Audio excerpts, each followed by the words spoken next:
اچھا پھر یہ ہوتا ہے کہ آپ نے کزنس کے ساتھ مل کے، ہمارے تھوڑی بہت کھائی بھی ہوتی ہیں، لیکن زیادہ تر ذرا کزنز اگر آپس میں یونائٹڈ رہیں تو لوگوں کی کٹائیاں بھی لگائی ہوتی ہیں. تو ہم اس طرح سے کوئی نہ کوئی لڑائیاں، ہر تھوڑے دنوں بعد ایک نئی لڑائی محلے میں، گاؤں میں، کہیں پہ بھی جا رہے ہیں جی، اسلام آباد پنڈی جا رہے ہیں، تو بدماش تو ہوتے تھے ہم.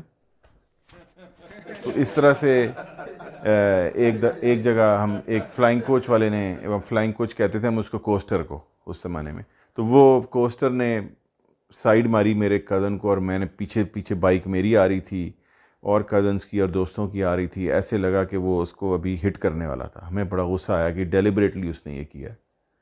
ہم نے جا کے، ہماری دیکھیں ذرا کیا کہوں، دیدہ دلیری کہوں، بہادری کہوں، بے وقوفانہ چیز کہوں، سب نے جا کے آگے اس گاڑی کے آگے، بس کے آگے اپنے موٹر بائکس لگا دیے. یعنی موٹر بائک بمقابلہ ایک کوسٹر، کہ جی ہم اس کو سائیڈ مار کے روکیں گے، کوئی ڈر نہیں. بہرحال وہ بھی شریف آدمی رک گیا. اس کے بعد ہم نے اس کو نیچے اتار لیا، اور مجھے اس بیچارے پہ رحم بھی آ رہا تھا، تو میں ذرا باقیوں میں نرم دل تھا، تو مجھے نہیں دل کر رہا تھا کہ یہ اس کو کوئی وہ بھی ہو، لیکن غصہ بھی بہت تھا. تو وہ بار بار بات کرے، جی میں اسے کہوں چوپ، وہ کہے جی میں کہوں چوپ،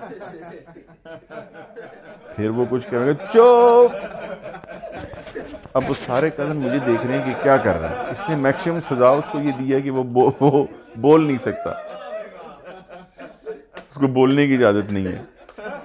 اور بڑے عرصے تک کزن میرا مذاق کرتے رہے کہ یہ کیا ہو، یہ کون سی لڑائی تھی، چوپ چوپ والی.